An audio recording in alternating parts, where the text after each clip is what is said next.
Welcome everyone to this week's IPLD Sync meeting. It's August the 29th, 2022. And as every 2 weeks, we go over the stuff that people have worked on, and then we discuss any open agenda items or answer any questions anyone might have. And of course, everyone is welcome to join. I need to open the meeting notes. As so often I don't have any updates this week, but first on my list is Rod. Okay.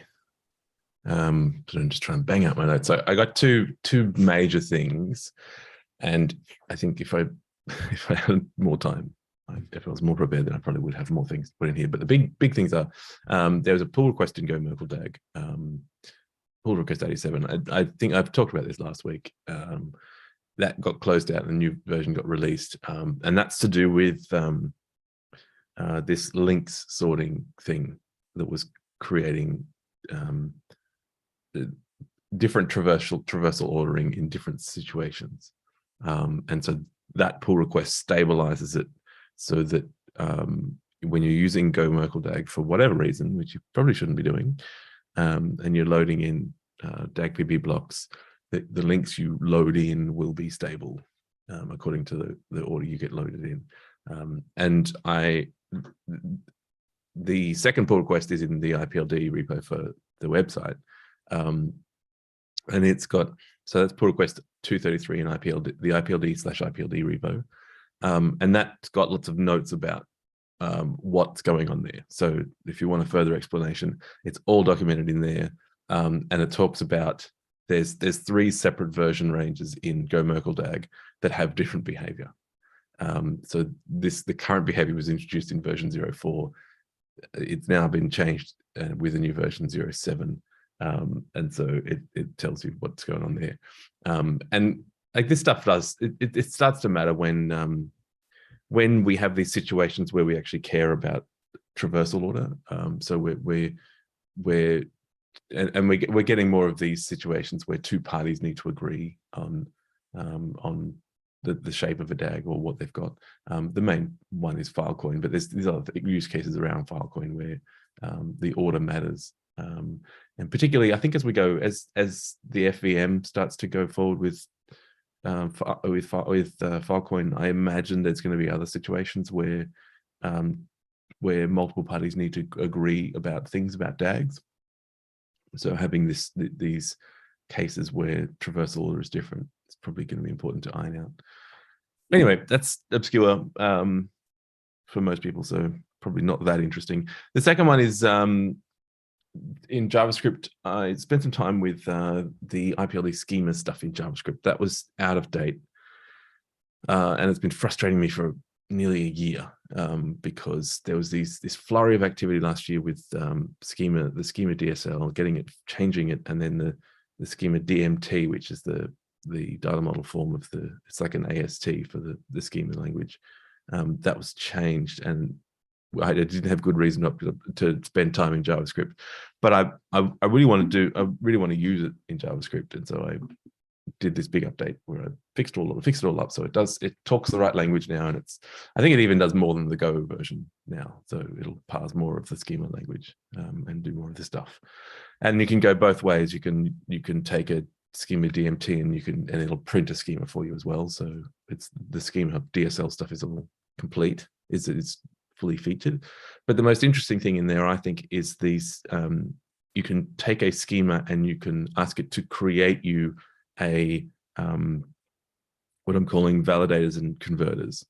So we don't have the full node interface like in Go, but this gets some sort of towards that direction where it gives us the ability to have typed and representation forms of your data model objects in JavaScript. So you can, the workflow would be you would take a schema, you would make this little validator thing, and then you would load your data. You would instantiate your data into the data model from a codec. You'd pass it through this validator, and it would either come out the other side or nothing would come out the other side, and so it would, which means it didn't validate. And there are various schemas that will transform the data as well. So you will go from your representation form that we call, is what we call, so it's the at what we serialize into bytes, and then you've got the typed form, which is according to the schema, and that may involve some transformation. And then you can do the reverse. So you could then modify your data in your application where it makes sense, and then pass it back through. The README for that repo, I've got a in the validator and converter section, I've got a big example of doing that. So you would take some very terse data, and it's actually somewhat similar to Filecoin chain data, which is very terse. And if you were to load Filecoin chain data or just look at the blocks, if you were to decode them, then they would just be rubbish because they're just arrays of stuff. But when you apply a schema to it, then the data emerges out of that, because you get you can suddenly understand what's in the arrays. And so that's the example is a bit like that, where it's really terse encoding form that would be meaningless otherwise. But you can pass it through these validators, and you will get a form that your application cares about. And you can actually use these objects like this is interesting stuff. You can modify it and pass it back through again. You get the form to decode. So I'm really happy with that, and I've got lots of things I want to do with it. But yeah, if you're using JavaScript, I would encourage you to have a look at that, because I think it's really good. Anyway, that's me. Thank you. Next is Stropo. Yeah, so I think it would be more of a discussion point, so I think we do that at the end. But I started thinking about a new download client that would support both Bitswap and GraphSync. And what I want to use is a divide and conquer strategy, where I take part of the DAG and I divide them into subtasks, and I basically do that all the way down. And I had troubles by doing two things, which is assuming I want to use selectors, which I don't know if I will, but right now it's what I plan to use. I have two edge cases which are kind of hard. For example, if I want to start a GraphSync request on a subpart of the DAG. So I started with one selector, and I need to progress it. So to progress this, I compile the selector from a data model node to a selector object. I then call explore multiple times on it lazily when I'm exploring the DAG. And so now I'm 3 levels deep with a new selector, and I need to transmit the selector to another node to start doing GraphSync. And right now we cannot, because once you compile the selector, that means in the selector package from Go, you have a compile function that just takes a node and gives you back a selector. You cannot do this the other way around, which means you have no way of serializing the current selector that you have.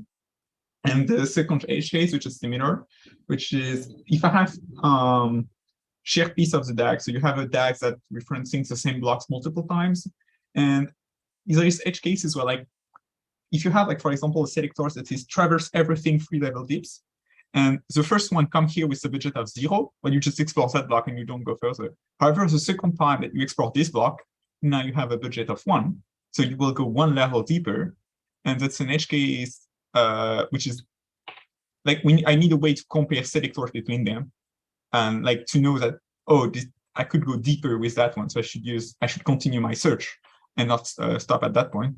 And so this could also be solved by the same thing, because if I could take my compile selectors and get them back into a data model node, I could just compare the data model nodes, and if they don't match, then I know as a difference, and I need to continue the search basically. So I had questions already discussed with Hannah about how you could do that by decompiling selectors and how to either hide in state and everything. But I guess it's more of a conversation we can have at the end if people want. Okay, thank you. Yeah. Then let's discuss this at the end again. Next one is Mauve. Yeah, hi. So I have been up to some more IPLD stuff lately, namely outside of my direct work, I've been helping get this grant along to standardize a new ADL called Trees based on Michael's work in JavaScript. And so there's this group called Ken Labs, based primarily out of China and Europe. And they are working on standardizing some of the stuff that Michael did in Golang using IPLD, Go IPLD Prime ADLs and schemas, and also documenting exactly how the ADL works and how it's structured.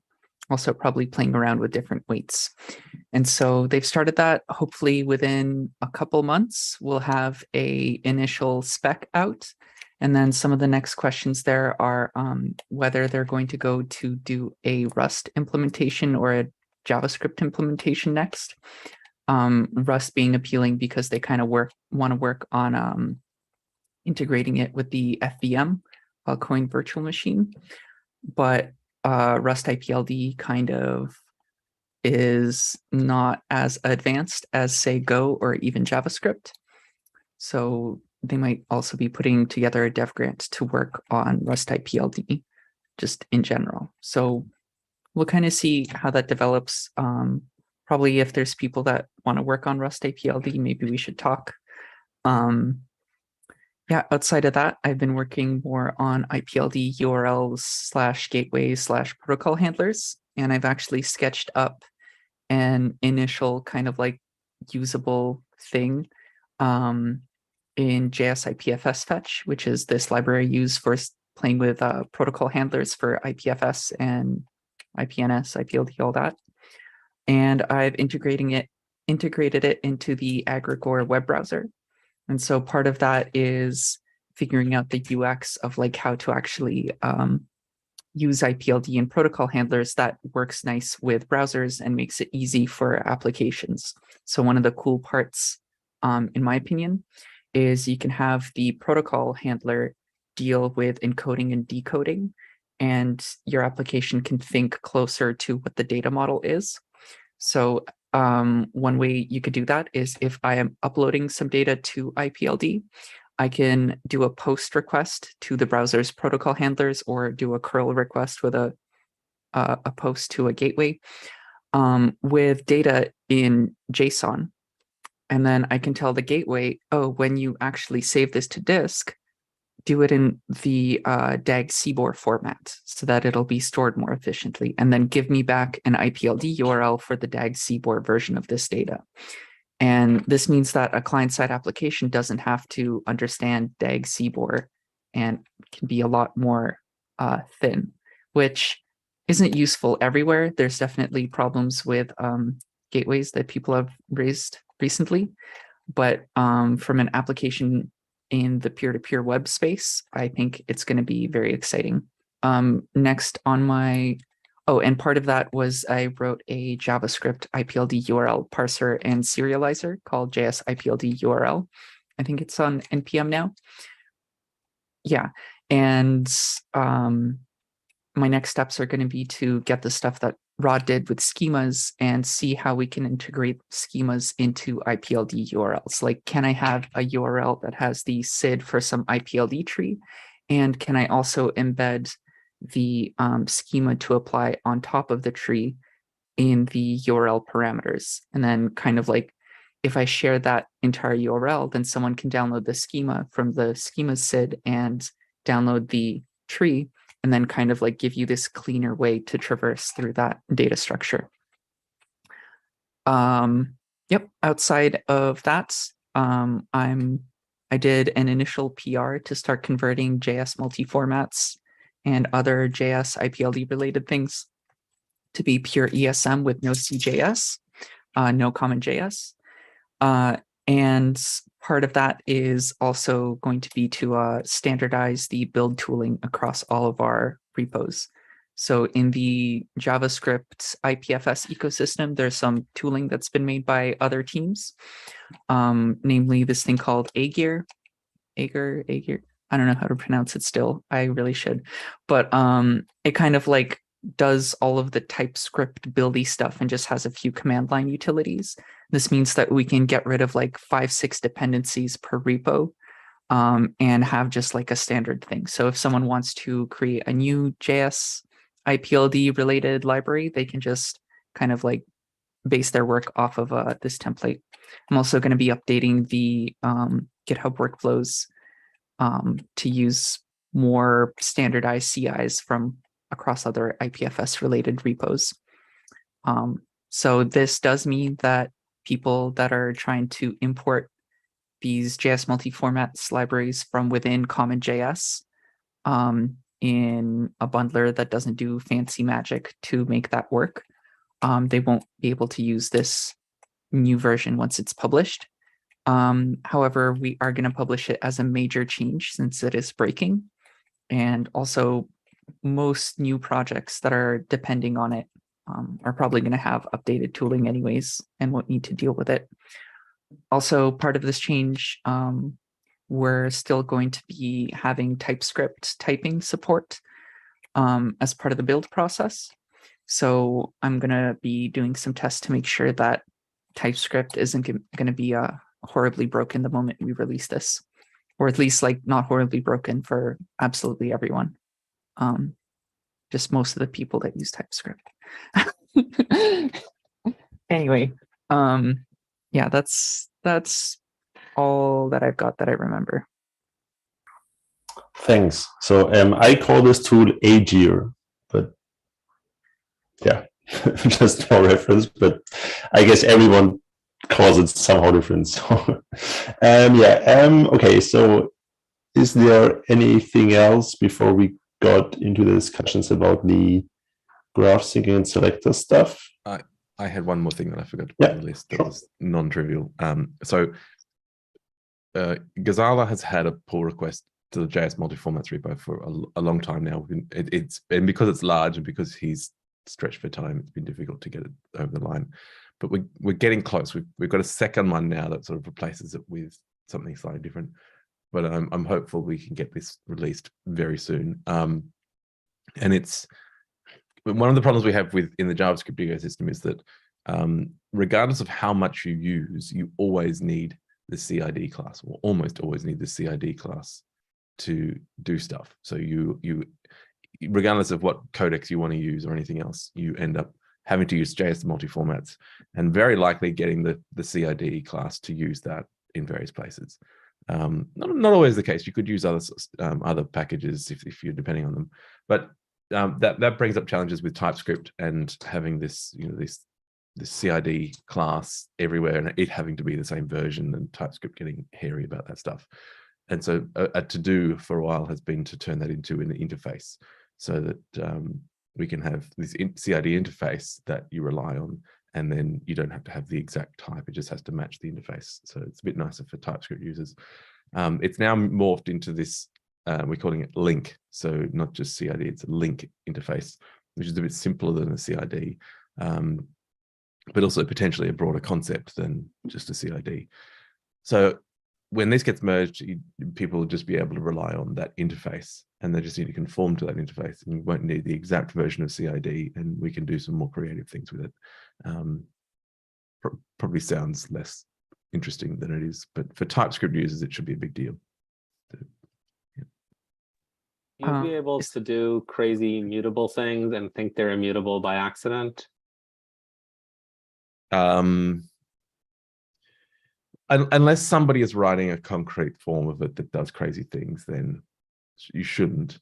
But that's the risk in every language, and particularly JavaScript, where you can make things, you can duck type even with TypeScript and this. So yeah, Okay. But that's the nature of the beast. That's just the name of the game, and hopefully nobody abuses it too much. Got it. Are fat links already starting to get considered for this interface? It's sort of part of it. The assumption is that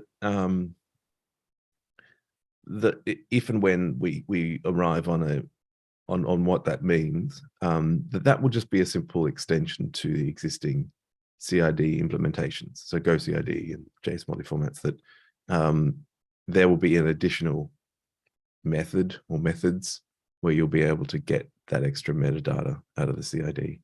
That's the assumption I'm working on. I suspect there's some more creative modes where where our tooling, you'll want to show up with a CID and combine it with something else. And so you have these two portions that you bring together. And rather than just squishing them into a CID, like take a CID, extend it, and then hand it off, there might be ways and places where these things are separate, but that you'll want them to combine at some point. And so we might end up doing some experimenting with what those kinds of APIs look like. But I don't think anything that we're doing is getting in the way of that. I'm not sure that anything we're doing is explicitly enabling those modes, but we're certainly mindful of the possibility of extending CIDs. Cool, thanks. I had one, I guess is relatively small, which is I sort of noticed something recently, which is that the indexer content routing system allows for more flexible types of provider records. Like they sort of just will let you put kind of whatever you want in the record field, or the metadata field.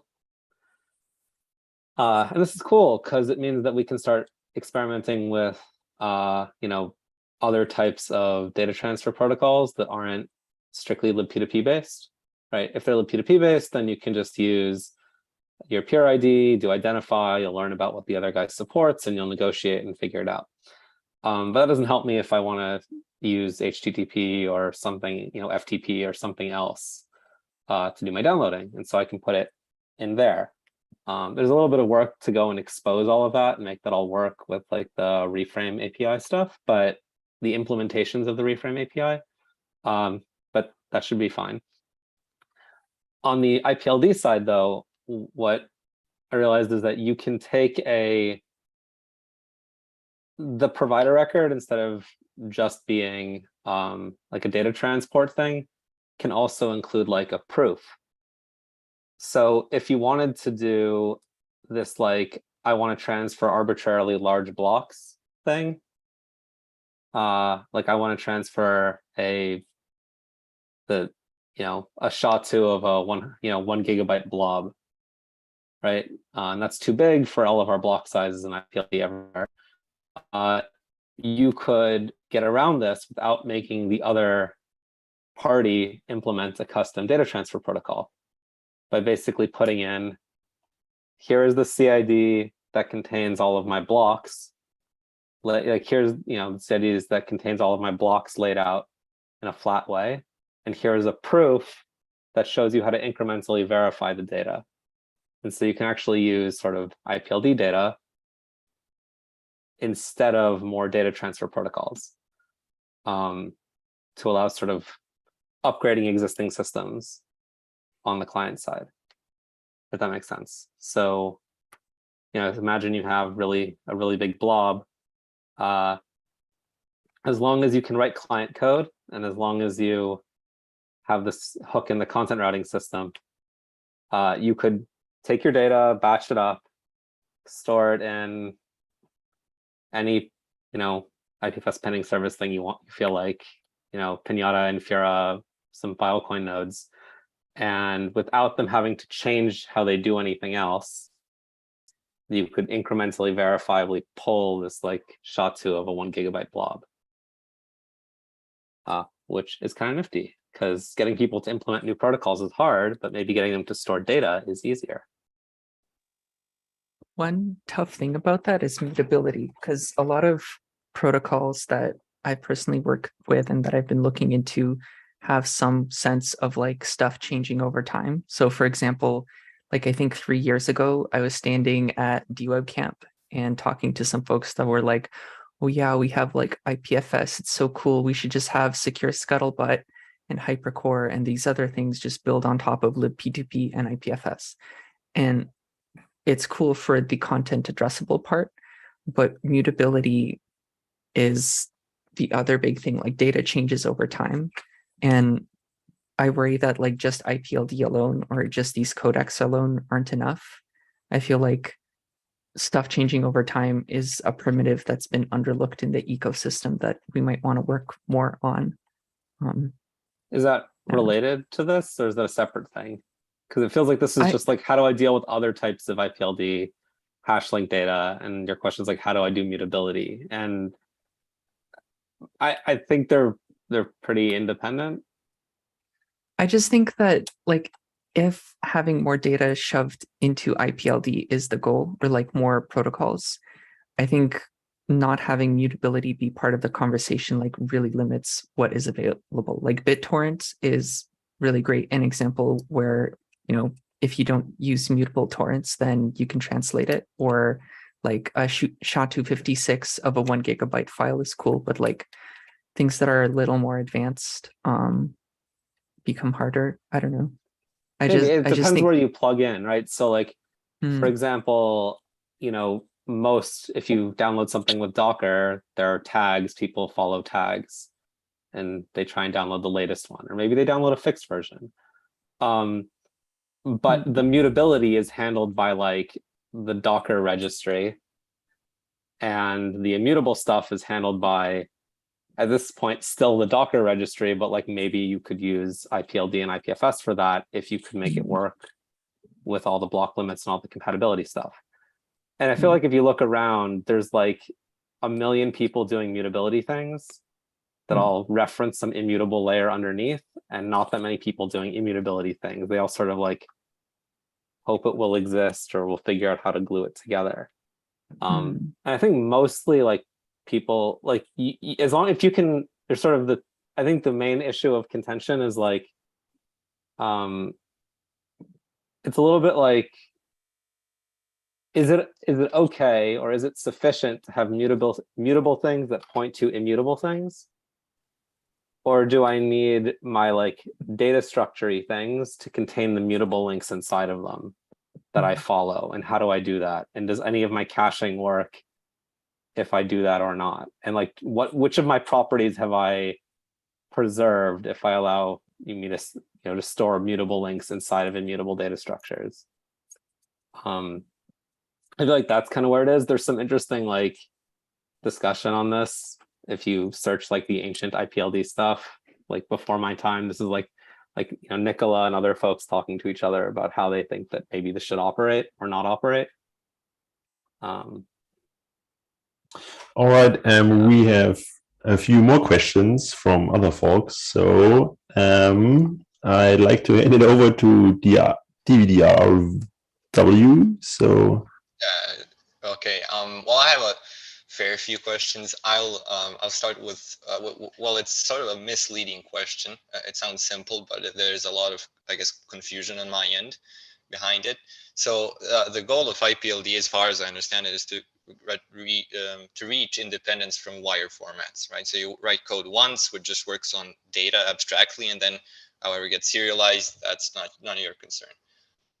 My issue is when writing code, and I've been, interfacing at a pretty low level with IPLD. How do you, like, what's the, developer intended way of supporting as many codecs as possible, or rather, like, how do you support serializing these, mainly deserializing arbitrary codecs?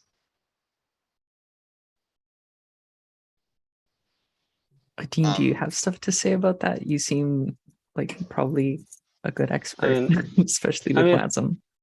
So I guess it depends like what you mean, right? So well, let me give you a very concrete example. So you're parsing some data, you're expecting some sort of data to appear in some sort of format, and you do this by the user gives you a SID, and you download the block, and now here's the problem: you have to decode that to get to the data. So how exactly do you support this, open-endedness because you can be passed in any SID to any codec? Yeah, so I mean, you gotta sort of, we'll say, draw the line somewhere, right? So I guess I'll say two different philosophies for how to address this problem. The one which is like much closer to how things work right now is basically the codec tells you, right? There's a field in the CID that tells you how to decode the data, right? And then you have a map somewhere in your program that maps basically the code that tells you what type the data is. Is it DAG CBOR? Is it Git? Is it DAG JSON? Whatever, DAG PB. And then the function for decoding it into the data model, right? So you just have a map that does that for you. And all of the libraries have, all of like the implementations have this map somewhere, right? Now the question is, if you want arbitrary expansion of that map, right, which is, somebody writes a new codec tomorrow, registers the number in the code table, and now you're asking yourself, well, how does my program render it without needing a code update? Like, is that the question? Essentially, well, like I said, it's a bit of a misleading question. I've seen exactly the map pattern with, codes to decoders to codecs. And I was just wondering if there is, an already existing multi-formats library that, exposes some sort of interface for mainly library writers so you can do like what would be late binding. You can let your library users pass you on additional codecs, and then you integrate that. So like the actual question libraries is there. Have that. Okay. I think this is a JavaScript question, though, isn't it? That's where. So I'll explain the background of the JavaScript stack as it is today. So it used to be the case that the old stack did have some notion of this, where you would load in codecs essentially, and you would just have this sort of expanding core that you just shove stuff into. But the pattern that we tend to find with IPLD is there's two main use cases. One is the IPFS use case, and the other one is almost everything else. So the IPFS use case is I want to deal with these arbitrary blocks coming in and out of my system. And so I want to be able to maximally support those things. And so for most of its life, IPLD has been catering to that use case. So you want to just shove all the codecs into that layer, and then you have this layer that the rest of the IPFS stack can call through, and it will do that for you. But then when we want to take IPLD out of the IPFS context and say you can use this in your own custom content addressing system, you find yourself with this massive bundle of codecs and code doing all this stuff that you don't need. And then particularly in the browser, that starts to matter because you get these browser bundles that are huge. And so the current stack is built around this problem of we're trying to cater to these systems where they typically just have one codec. They're not as interested in saying, I want to be able to load any codec that comes my way, because no, I'm building a content address system and I know my serialization type. And that's all I really care about. I've got a codec, I've got a hasher, I put these things together, and that's my system. And when I'm loading blocks, I'm almost certainly guaranteed they're going to be one codec. And so you can build this narrow stack in the current IPLD tooling that we have built around JS multi-formats, where you just say, these are my pairs of things, and then your bundle only contains those things. But because we've pushed it far that way, we have this challenge, the exact challenge you're talking about, of if you find yourself in a situation where you want to support arbitrary codecs, then we don't have good tooling anymore to do that. But I know you've got a pull request in JS multi-formats that I don't think I've commented on, and I've been meaning to. There is a proposal that Ghazala has had up, because Ghazala helped build JS multi-formats as it is, and he recognized this problem. Let me just see if I've got the pull request right. But and he wanted, his idea was to build in these combinators of for both the hash problem, because we've got this problem with hashes as well as codecs, because you could have an arbitrary number of hashes that you need to support and an arbitrary number of codecs that you want to support. So he wanted to have a situation where, because now when you're dealing with CIDs and blocks, the API makes you show up with a codec and with a hasher to those things. So he wanted to build a combinator that would let you combine multiple codecs into one thing that had the codec interface, so that then you could pass data through it and it would choose the right thing. I'm pretty sure the pull request is still open. Well, I've built a more or less a library just like that. I guess it's an interface which does it. Okay, so. well, have a look in the pull requests, because I can see them here. Pull requests in the JS multi-format repo. There's two, I think they're related. The two oldest pull requests that are still open. And it's got this combinator thing where you can smush them together into a single interface. And I see that that's kind of like what you've been tinkering with, I think. Similar sort of thing. Yeah, it looks like it's exactly the same. Right. But and this, yeah, this, so that we could push this forward because it is a neat concept, because then once we did this upgrade to JS multi-formats, I went back to JS IPFS to like, okay, let's do the upgrade there, and then I found myself just implementing that map again, and then just smushing all the codecs in there. And it's just so unsatisfying. It's yeah. I'm working on the IPNS method for decentralized identifiers. Right. If you know DIDs, right?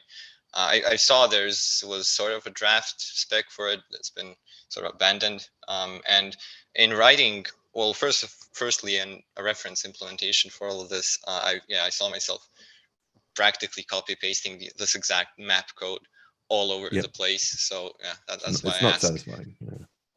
Go ahead. What's the reason that JS-IPFS just doesn't use a map like Go do? It does use a map, but it's implemented in JS IPFS. It's not. This is not a concept that we export as a tool. Or JS IPLD. I don't know. Well, the main reason is this bundling thing. Where we want to enable use cases where you have one codec and one hash function. That's so common, and those of us who tend to work in Filecoin and IPFS and these other places where it's like we're thinking about this multiplicity of codecs and hash functions. That's not the norm for content address data. The norm is I've got one way of doing things, and so we built the stack around that one way. There is in JS multi-formats there is this thing called basics. We export this thing called basics that has all the things in it. It doesn't have, it's not like it has a really nice interface, but it has all the things in it. So if you want to have all that stuff, you import this basics thing, and it's got all the bases and all the hashes. It doesn't have all the codecs. We still do them separately. So it's a code size question, basically, that we don't really care about and go on. Sorry?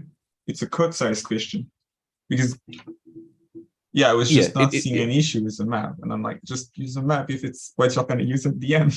But it's code size and dependency weight. Like in JavaScript, I mean, some JavaScript users don't care, and the dependency trees are huge. But why do I want DAG PB if I'm just doing DAG CBOR? And then some of these codecs have their own dependencies that are large as well. So yeah. If I may, I actually ran into this issue of using multiple codecs and keeping track of stuff. And I think, Rod, you pointed me to the .or method of decoders. And so you can chain a bunch of codecs together effectively when you're decoding data and you're not sure what it might be, or it might be a bunch of different things. So I use that. And then you bring the codecs that you care about. There's no default that combines all of these things. I mean, honestly, maybe we should have a PR that has that for like a sub dependency you can import. Be like, import all the bases for people using it. I don't know. That's what we have in Go, by the way. Is like in Go, you can also, we haven't done this for all the bases and stuff, because most of that tends to just get bundled in anyway, like standard library things. It's not much extra weight, but like the codecs and the hashes, you now can like import smaller subsets of them, and there's just like a package you can import that imports all the other that imports all the things for you and chucks them into the map. But there is a global map that you can use. Then there's probably like the non-global, the non-singleton map that you can pass around that gets to do more fancy stuff, right? The link system, which just has like interfaces on it that lets you do whatever you need to. And if you pass that around, then it's like low weight, right? And you get to control your configuration. When we were redoing this core stack, there was this intermediate version that that Michael made that we and you still see it in some code that hasn't been upgraded, where we would do something like the link system, and you would have, and it is essentially a singleton that you maintained, and it was the original JS multi-formats before it is what it is today, where you would have this thing called multi-formats and you would plug things into it. And so you held onto the object, you plugged in your hash functions, you plugged in your codecs, and then you passed that around everywhere you want to do something. And that worked for this, like it solved this problem. It was this global thing that had all the things, and you could, and then a library would export its functions, and to use it, you would have to pass in your multi-formats object, so it could use that to figure out what to do. The problem is that the APIs just sucked because everything exported this function. Like you'd have these instantiation functions. Let me make you a new version of myself, but I need your multi-formats object before I can make myself. And it just created these really hairy APIs, and we just wanted something simpler. So yeah, but this is definitely an area where we could do with some work to make this stuff easier. So these improving these combinators and the OR function, building on that. Yeah. I have a few more questions. Mainly, while working with the IDs, they have obviously part of them is a path, and now path resolution is, from what I've figured out on using, reading the history on Git, it seems like it has a lot of legacy to it, where especially with DAG PB and non-DAG PB pathing, it works very differently. And well, I mean, obviously I understand how it works now. I was thinking, which obviously most codecs will probably use the default pathing behavior, but maybe pathing should be, part of what a codec has to define, so that you could have this varied behavior per codec.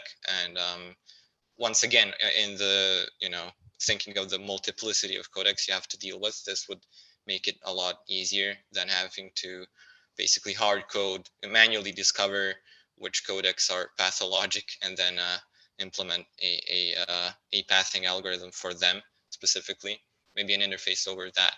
And then generalizing over from that, when writing the spec for the IPNS method, I realized I have to explicitly sort of define what supported codecs for the document blocks have to do, like a sort of a list of guarantees, that they'll sort map keys in order and stuff like that.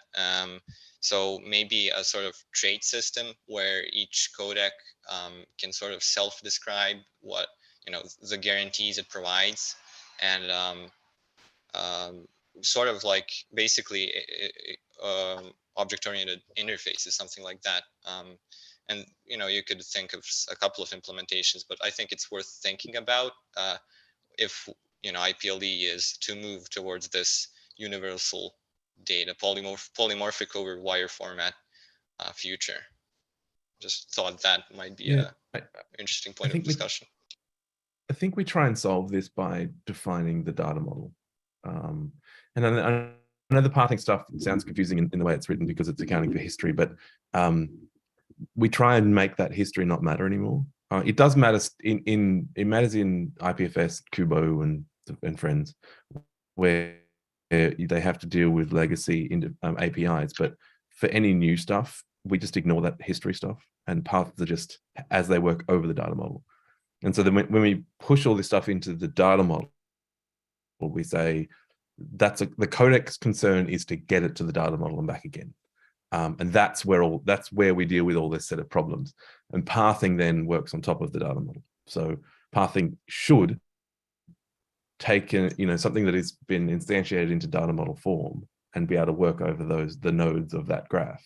And then as long as the codec is doing stable and predictable things to get into the data model, then that should help. The main challenges we have then are some codecs and the way they go to and from data model, and then the differences that creates. And the big one is map ordering.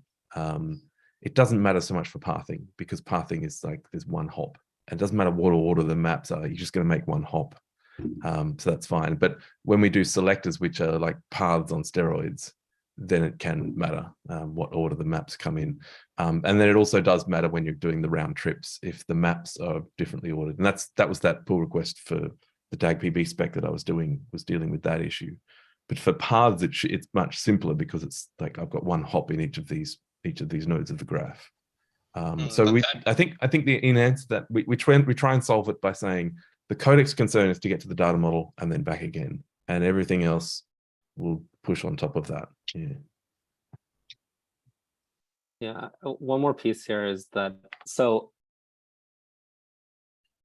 it's like slightly deceptive. It may be slightly deceptive, but like it's DAG-PB pathing is like almost never your problem, because it's not even, it's like UnixFS sort of, and the /IPFS namespace and what that implies, right? So even if you like don't account for DAG-PB pathing at all, and even if DAG-PB was like if everything had been named, everything was named correctly, and I wasn't using these indices and the names inside the links and traversing through, even if none of that was there, I would still run into a problem where when I try and do a traversal and I'm at a UnixFS hamped, that I try and traverse that as if it's a directory and go through multiple layers of directory structure internally instead of just one IPLD node, right? And so what's happening is that you're applying multiple of these lenses that are not just like DAG-PB things and codec things, but they're like multi-block data structure things. And so I think like /IPFS is a little bit stuck with this until we put in like an escape sequence that gets us back to normal mode, which to some extent is like Mov's like IPLD URI stuff is trying to escape back to a normal mode that doesn't imply at every step ask, are you UnixFS? If not, regular IPLD things at every path segment.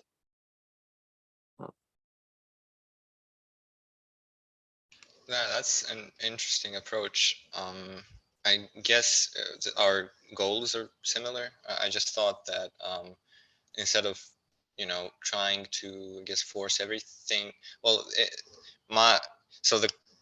the future approach currently is just to use default pathing, and then that puts the burden on making paths pretty, either on the path format or on the the developers making the structures, right?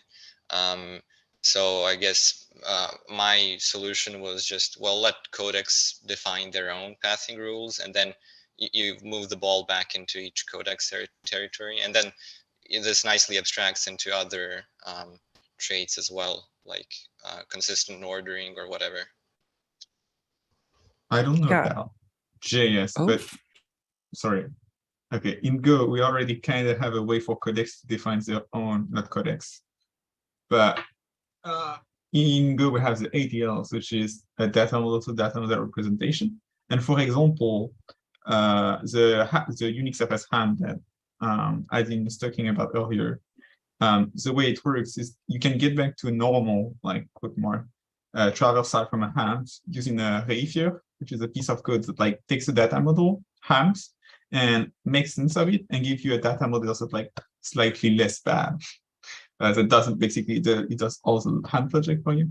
So I guess it would be kind of a way, and we would just need to like find a way to give the ADLs Yeah, well, into this the is CID. sort of ADL to codec pairings. I mean, since the process will be, okay, get the block, apply the transformation to it, and then perform everything as the last step. So I guess it's the same thing. Except what it means is that I can't implement like this hemp ADL and this like hemp thing. I can't say that this thing works as both DAG-CBOR and DAG-JSON, right? I have to like reserve a magic number that's like the same hemp DAG-JSON, and then the same hemp DAG-CBOR, and then the same hemp for every IPLD codec I might want to abstract over. And so I've no longer decoupled from the serialization layer. I've decoupled like one layer, but not two. I guess my understanding of it is a bit skewed, but I thought you could, you could compose ADLs, and then obviously the order matters, and then you could put in a deserialization one in front, or just any sort of transformations you want to do and put them in order, and then the result of that is some sort of IPLD value, which you can do whatever. Yeah, so with the current structure, you can apply ADLs on top of codecs and apply ADLs on top of more ADLs and sort of just keep processing.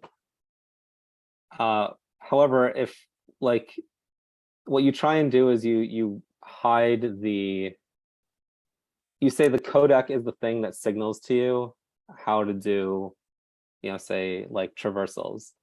Then either what you're doing is you're expanding the data model to say the data model now includes also pathing. Maybe that's fine, right? So expanding the data model, but that expands it everywhere. And then you still need the ADL thing, right? Like for example, the UnixFS hemp traversal won't get covered wouldn't get covered in the DAG-PB codec special pathing definition. The only thing that would get covered there. Finally, yeah, okay. it clicked what you were trying to say. Okay, that's a lot more elegant. Yeah. Also, I just wanted to throw in that schemas are another way to make paths look prettier. Like exactly what Rod said before, you have some data structures that look gnarly if you look at them raw, just because it's efficient that way.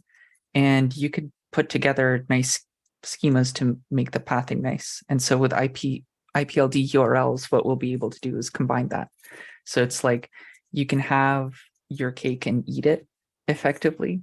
Well, I mean, for some cases where it's like you need an ADL, schemas won't solve that. But down the line, WebAssembly might help.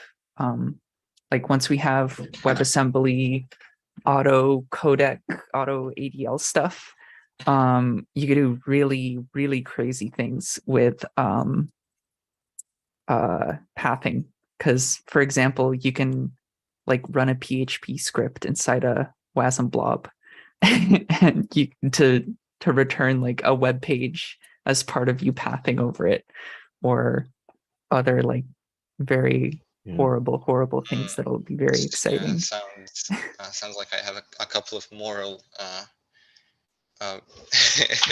moral issues with moving paths into performing operations, but yeah, sounds cool. The way I think the IPLD way that we've told ourselves to look at this stuff is, let's do all of this in the data model. Let's invest all of the functionality into the data model piece and push everything else outside of that. And so codecs are just a way to get into the data model, but then we do these transformations of data model to data model to data model. So you can have the base data model, we call it the representation layer that the codecs deal with, but then you can have a transformed version that is done through schemas.